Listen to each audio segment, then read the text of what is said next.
everybody and welcome back to the channel. My name's Nicole and this is Darvanalee Designs Studio, and today we are here for block E in our A to Z quilt block challenge. It's called Eccentric Star. It's a 9-patch design, so let's get started.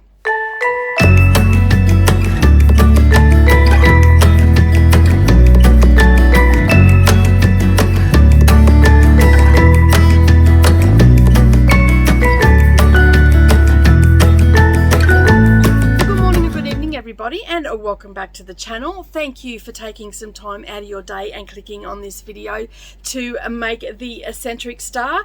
As I said in the intro, this is a quick and simple block to go together. It actually is just a 9-patch, and I also talk about how to square up your half square triangles throughout at the end, especially for the 9-inch one, just to save any sort of confusion there. Without further ado, let's get into making the block.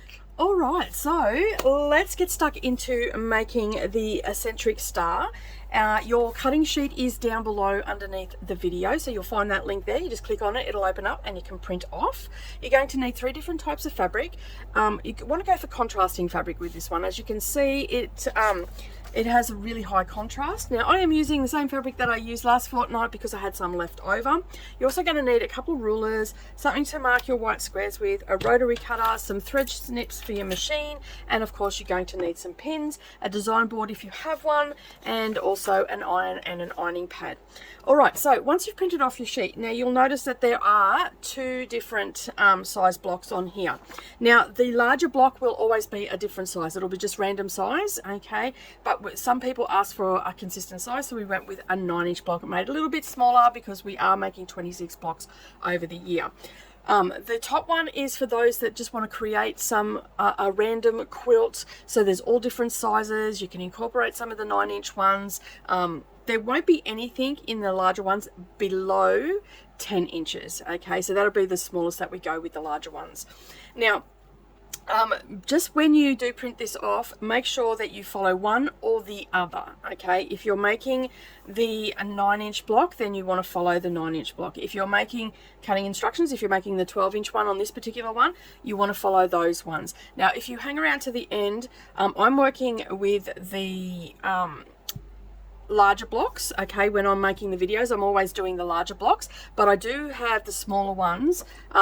I've got the squaring up and everything towards the end of the video, so hang around to the end to get that if you're working on the smaller ones, because there was some confusion over the last couple of weeks, so that should clear all that up. Okay, so today we are going to be making some half square triangles. So you want to take, after you've cut out all your fabric, your squares, you want to take your red and your white, and you can see here I've actually swapped them around. I had more of the red than I did of the green in my scraps, so I just swapped it around, and you can do it whatever color that you want. So basically what we're going to do is make some half square triangles. We've done these before. They're super easy to make, especially when we're working with squares. Now just let me get some of this stuff out of the way, and all we're going to do is take our fabrics right sides together, and on our light fabric we're going to mark a line from corner to corner, and you can see that there. And then what we're going to do is sew a 1/4 inch on either side of that line, and we're just going to chain piece that through. That makes it nice and quick and easy. I thought I'd do a simple block this week. We had a little bit of a different block last week, and again we worked with some half square triangles in that one as well. And at this point it doesn't really matter which way your diagonal goes, as long as you've got a diagonal there, because we are just going to stitch on either side of that. Alright, so once you've got that done, you can head to the sewing machine and we will stitch that down.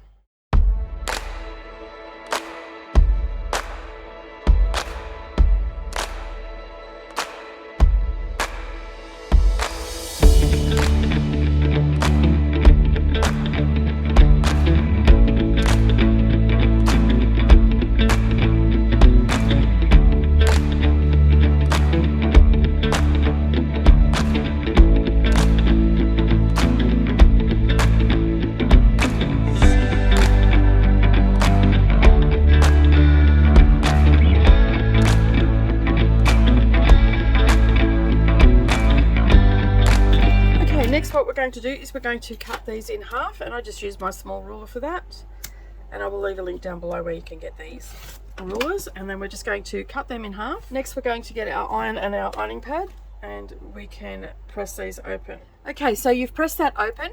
You'll repeat that with the remainder of your blocks. Now what we're going to do is we're going to square that up. Now remembering I am working with the 12-inch one, so we want to square it up to be the same size as our center block. So this has to be 4.5. Now I've allowed for extra fabric to trim down to get it nice and square.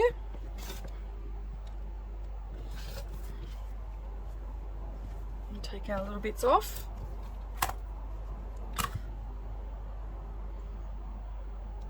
Line it up. I always line my 45-degree angle on the seam, so that makes sure that it's nice and straight. And then I've got 2 straight edges that I've just cut. And then I can trim off what I don't need. Okay. Alright, so once you've done that, you want to do that to the rest of them, and then once you've done that, we are up to layout. So using your diagram here, you've got your layout, okay, and then what we're going to do is basically sew our rows together. This is a nice, quick, simple block, but it is a very effective block when you do it for a whole quilt. So you've just got them side by side. It gives you a really nice sort of zigzag throughout the quilt. I actually really enjoy making this block. Alright, so you can see here we've squared up all our half square triangles, and we have 3 rows because this is basically a basic 9 patch. Alright, now what we need to do is join these rows together. So we're putting them right sides together, and then we will just sew them with a 1/4 inch seam allowance, and we'll do that for all of them.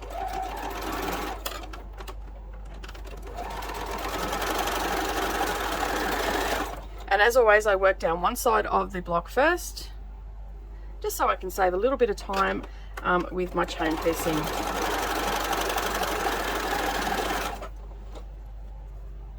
Now on this, you can see here that this bottom row, we have a diagonal that we have to line up. So we line up that diagonal and our raw edges, and I just get a straight pin and pop that in there so it stays true. And then I can line up everything else. I'll double check it, and I can see it's lining up, and then I can worry about making sure that everything else is lining up.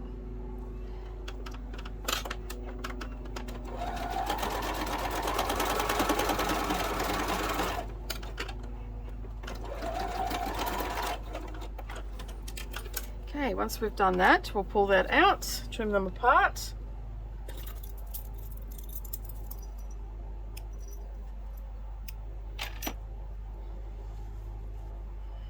And then pop them back where they're supposed to go.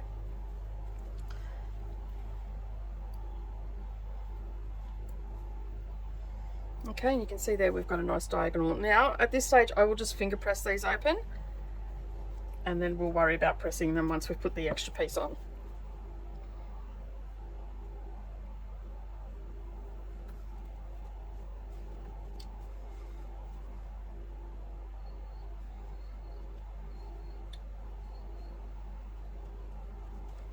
Okay, now all we're going to do is add our next one on, and again we've got that diagonal, so we want to line that diagonal up, making sure that our raw edges are lining up on the edge too.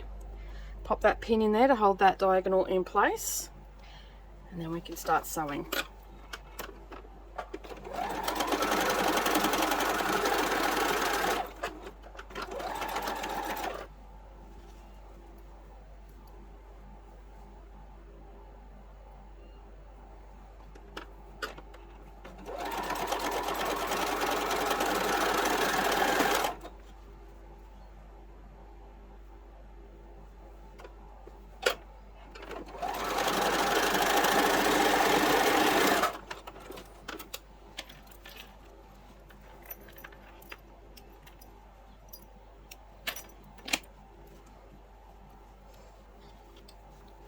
Okay, so you can see there that our rows are now together, and what we'll do is press those seams open. Okay, so just double check that you've got everything going the right way. off your design board, design sheet. And now what we're going to do is sew the rows together. So we have to match up these middle seams. We lay them on top of one another, and using our fork pins, which I have listed down below if you haven't already got these are a brilliant pin to help you get everything to sit nicely, and makes it super easy to match everything up. So we're just going to match our seams up, pop those pins in, and then we'll stitch that down using 1/4 inch seam allowance. And I always focus on my seams first, and then I'll worry about everything else. Okay, so I can see that my raw edges are okay, they're all lining up, and if I open this up, my seams are also lining up as well. And now we can head over to the sewing machine and use 1/4 inch seam allowance and stitch that down.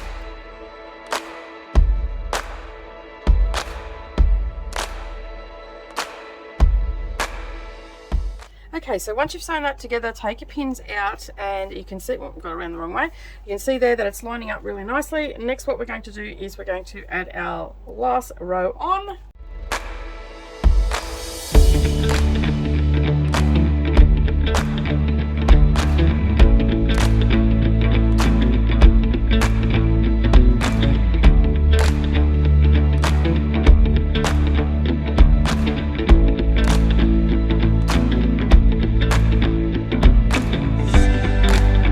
So now what we need to do is give that a really good press, and you just press your seams open. Okay, so let's talk a little bit about squaring up. As I mentioned as I was making the block, you want to center up your half square triangles to the center block. So on the 9-inch block, we've allowed extra fabric in both of the cutting instructions to square up, in case you go a little bit wonky, but you want to square up your center block at 3.5 for both the 9-inch, and for the 12-inch you want to square it up to 4.5. Now I just thought I would put that in there, and I will basically, for the rest of the videos, whatever squaring up needs to be done in the 9-inch, I will leave that towards the end of the video. Alright, but that is the eccentric block for today. Well, thank you so much for joining me today. I really do appreciate you being here. I do hope that you enjoyed making the eccentric star. As I said in the video, this would make a wonderful quilt. It'd give you that zigzag effect all the way, looking like a little bit of movement in the quilt as well. So if you like this video today, please don't forget to give it a thumbs up. That actually helps my channel grow. And also, if you're new here and you've yet to subscribe, make sure you hit that subscribe button and the little bell icon beside it, and then that way you're not going to miss out on any future posts. But that is it from me today. Have a wonderful day, everybody, and I'll see you in the next video. Bye for now.